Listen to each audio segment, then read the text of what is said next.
সুৰকাৰ গীতিকাৰ তথা সংগীত পৰিচালক মেজিক মোহনৰ প্ৰথমটো দৃশ্যশ্ৰব্য সংগীতৰ দৃশ্যগ্ৰহণ বিশেষভাৱে সক্ষম তথা শিক্ষক ৰবীন ৰাভাৰ কলমত প্ৰাণ পাই উঠা মাহী ঐ শীৰ্ষক পাতি ৰাভা গীতৰ দৃশ্যগ্ৰহণ ইতিমধ্যে সম্পন্ন হৈ উঠিছে।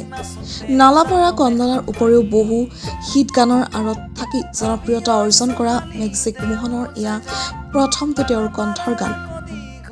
সমূহ সংগীতপ্ৰেমী ৰাইজৰ মৰম আশীৰ্বাদ বিচাৰিছে মেজিক মোহনে।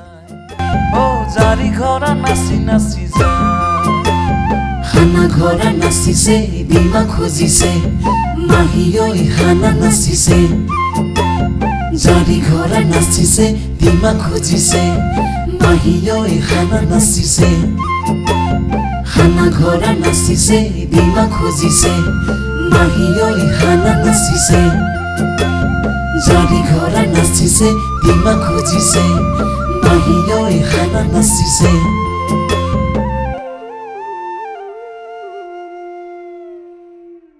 নমস্কাৰ, আজি আমি এটি বিশেষ কাৰ্যসূচীত উপস্থিত আছোঁ। সেয়া হৈছে এটি বিশেষ শ্বুটিং।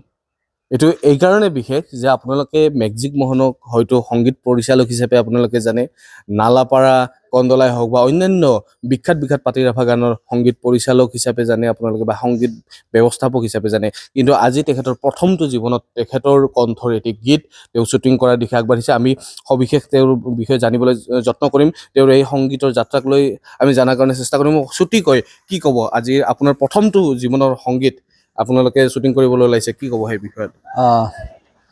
এনেতো মোক চবে ৰাইজে জানে মই সংগীত পৰিচালক আৰু মই গীতিকাৰ হিচাপে বা সুৰকাৰ হিচাপে জানে। কিন্তু এইবাৰৰ পৰা মই আগতে আচলতে গানেই গাইছিলোঁ, কিন্তু এইবাৰৰ পৰা মোৰ গানৰ ফালে মই আগবাঢ়িছোঁ। গতিকে ভাবিছোঁ কেইটামান গান মই দিম। এইটো আজি পাছ হ'ব আৰু মই আহি আছোঁ, দুটামান গীত আহি আছে। এইটো পাতি ৰাভা গীত এইটো আপোনাৰ এইটো হেৰি বুলি হ'ব, কি কয় এইটো হানা ঘৰা বুলি আহিব এইটো। বাকী আৰু আহি আছে আমাৰ টেং বুলি এটা আহি আছে আৰু আছামিজ কেইটামান গীত আহি আছে।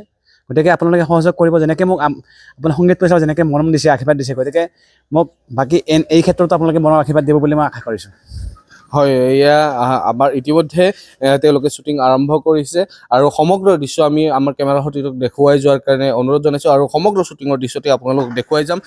মই সংগীত প্ৰেমীসমূহ শ্ৰোতা দৰ্শকলৈ মই প্ৰথমে আন্তৰিক শুভেচ্ছা যাচিছোঁ।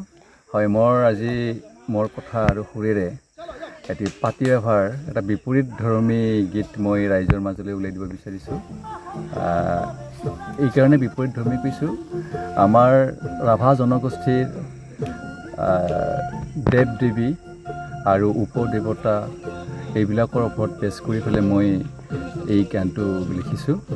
এই গানটোত আমাৰ ৰাভাৰ যিবিলাক উপাস্য দেৱী যেনে জাৰি ঘৰা, হানা ঘৰা, পাৰদেও আৰু যিবিলাক আমাৰ ৰাভা জনগোষ্ঠীৰ দেৱতা লংজাৰা, লেংদেও, লাঙামাৰা, এইবিলাক গীতৰ ওপৰত বেছ কৰি পেলাই মই গীতটো লিখিছোঁ। মুঠতে এটা সম্পূৰ্ণ বিপৰীতধৰ্মী আমাৰ পাতি ৰাভাৰ এটা গীত।